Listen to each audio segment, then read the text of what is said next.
হাজোত STFে জব্দ কৰে ব্ৰাউন চুগাৰ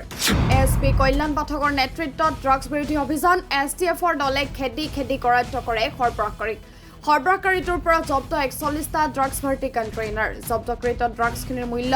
4 কোটি টকা এখন মাৰুতি ৰিটছত কঢ়িয়াই আনিছিল ড্ৰাগছখিনি শিলচৰৰ পৰা সৰবৰাহৰ সময়ত জব্দ কৰে ড্ৰাগছখিনি STFে গ্ৰেপ্তাৰ কৰে মানৱ দেৱ নামৰ ড্ৰাগছ সৰবৰাহকাৰীক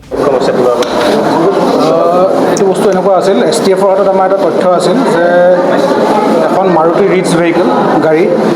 গাড়ী নাম্বাৰ হ'ল AS01DB 2171 এই গাড়ীখনত মিজোৰামৰ পৰা লোৱাৰ আছামৰ ডিষ্ট্ৰিক্ট এখনলৈ মানে ড্ৰাগছ কিছুমান নাৰ্কটিক্স কনচাইনমেণ্ট এটা ট্ৰেন্সপৰ্ট হ'ব বুলি খবৰ আছিল সেই ভিত্তিত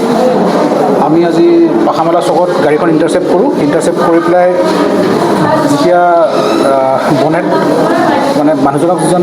ড্ৰাইভাৰ আছিল তেখেতক আমি সোধ কৰিলোঁ তেওঁ দেখাই দিছে ক'ত হিডেন চেম্বাৰ্ছ আছিল এই হিডেন চেম্বাৰ আছিল বনেটৰ তলত সেইখিনি খুলি পেলাই আমি 41 পেকেটছ হিৰ'ইন পাইছোঁ তাৰ ওজন হ'ল 533 গ্ৰামছ আৰু এইটোৰ যিটো অপেন মাৰ্কেটৰ ভেলু হ'ল ₹4 crore এজন মানুহক ধৰা গৈছে তেওঁৰ নামটো হ'ল মানৱ দেৱ তেওঁৰ ঘৰ হ'ল কাছাৰ জিলাৰ লক্ষীপুৰত